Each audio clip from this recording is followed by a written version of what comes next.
Sad news to report today as Cowboys great Larry Allen has passed away at the age of 52. He died yesterday when he was vacationing in Mexico with his family. Allen is one of the greatest offensive linemen to ever play the game and one of 3 Cowboys in history with double-digit Pro Bowl selections. A first ballot Hall of Famer, Super Bowl champion, and Ring of Honor member, he was known for strength, athleticism, and versatility. Troy Aikman, who played with him for 7 years, posted this. Just received the heartbreaking news of the passing of our beloved teammate, Larry Allen. He was a Hall of Fame offensive lineman that dominated opponents regardless of the position played. Off the field, he was a gentle giant that loved his family. Rest in peace, LA. And fellow teammate Emmitt Smith posted this emotional video on Instagram. I'm at a loss of words right now. Such a good dude, great player,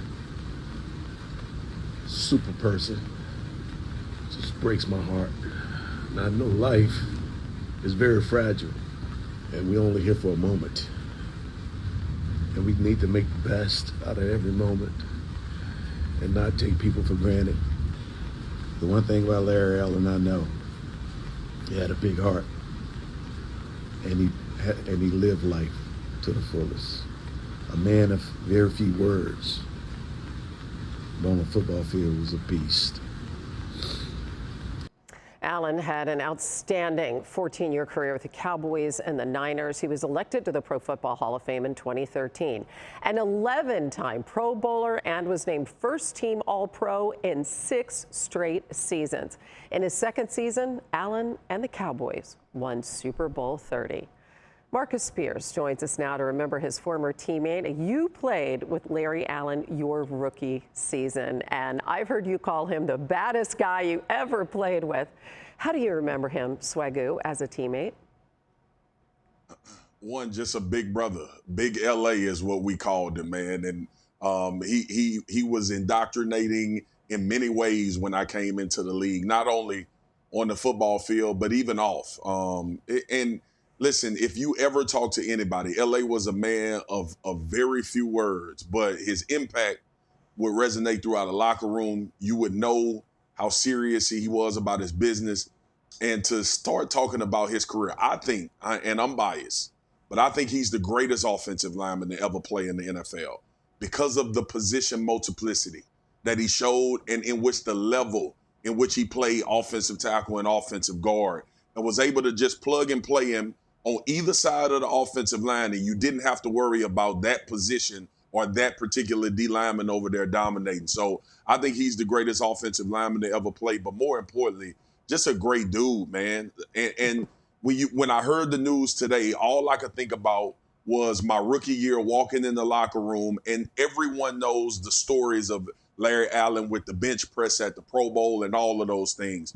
But when you actually walk into a locker room with a bunch of grown men coming out of college and you this hot shot, he was the model to look at and say, if I could even have half the career, I could have a successful time while I'm in the NFL. And you mentioned his strength. I mean, he benched 700 pounds in his prime. He weighed 325 pounds. And he ran a 5:21.40. He was so strong and so fast. Yeah. What did you learn from him?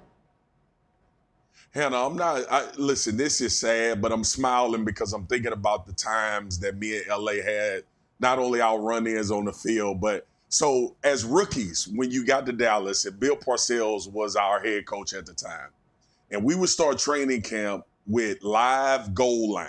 And if any football players out there, they having some flashbacks right now. But that was Bill's thing. And myself and Chris Canty were drafted to play on the defensive line for Dallas, and it was kind of this new iteration of the 3-4. But our first live goal line period was against Larry Allen and Flozell Adams. It was like 800 pounds over there that you had to play against your first time ever playing NFL football. And I remember trying to deal with a double team block from those guys. And LA is literally picking me up off the ground, and Flozell is pushing me, and they taking us to the back of the end zone over and over again. And I walked to the sideline, and I told Bill Parcells, I said, Bill, if it's like this in the NFL, I ain't going to be able to play.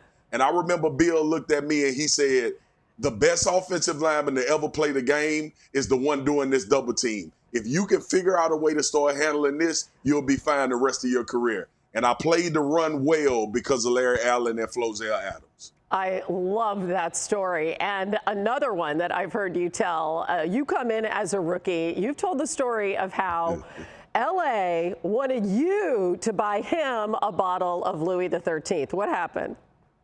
Yes. So rookie year, right? You do all, like I said, indoctrinate you on the field and off the field. And rookie year, you come in as a rookie, first round draft picks. Me and DeMarcus Ware, my boy, and LA chose me to be one of the rookies that was gonna have to tend to the business of LA outside of football. So he told me, he was like, "Hey man, I want a bottle of Louis XIII." Now, Hannah, I'm from South Baton Rouge, Louisiana. I have no idea. This is the first time I've ever had money in my pocket. I got no idea what a Louis XIII bottle is, and I didn't drink at the time. So I go to the store and I asked the clerk at the store. I said, "I need to get a bottle of Louis XIII." And I was like, I'll just wait for you to get it. And my first warning sign was, it was not on the aisles of the store, of the liquor store. It was behind her, locked up in a case. So I'm like, golly, this is some different stuff I'm getting. But she pulled that bottle out, and the bottle was $2,300. And Hannah, listen, I almost passed out in the store. So I had to make a decision. I was like, I got to deal with LA, who I know is stronger, bigger, and got more experience than me, or I'm gonna get this $2,300 bottle of Louis XIII. I decided not to get the bottle. I get to the locker room the next day, and LA looking at me, and he is expecting this bottle of Louis XIII. And I went over, I said, LA, I ain't paying $2,300 for a bottle of liquor, man. I ain't doing it. And he looked at me, and he had this laugh, and all the dudes that played with him gonna remember. He would laugh like this. That's how he would laugh. And he just laughed. And when I tell you, I was so nervous and scared for a second, because I was like, man, I'm going to have to fight LA over this bottle. And nobody wanted that smoke, either in real life or on the field. But I was like, I'm willing to fight him, man. I had to muster up all my energy.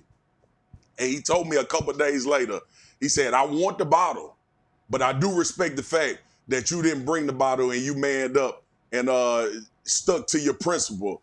And I was like, man, all love. And I eventually got him a bottle of Louis XIII. But it's when I realized that I could afford $2,300 at that point. I had to get a few more checks in first. I love it. Thank you for making us smile at his memory. Thank you for making us appreciate Larry Allen as only you can. Well, let me say this, Hannah. Yes. Let me say this. In a generation now of a lot of players, and this is not to cast any negative aspersions on players that have social media and their brands are huge and we know them and we know about their daily lives. This was not the generation of Larry Allen. Larry Allen was a great dude, a man of few words. He cared about the people around him.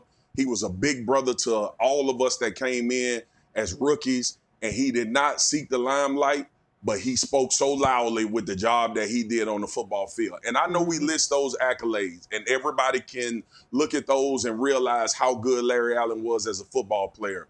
But as much as you see those accolades and how good those were, an even better person, man. Always had a smile. He was the big OG, as we called him. So we gonna miss LA, man. And I'm just glad I had the time to play with the greatest offensive lineman to ever play, but even a better man. And what you described as the greatest form of legacy. We so appreciate it, Marcus Spears. Thank you. All right, Hannah, thank you.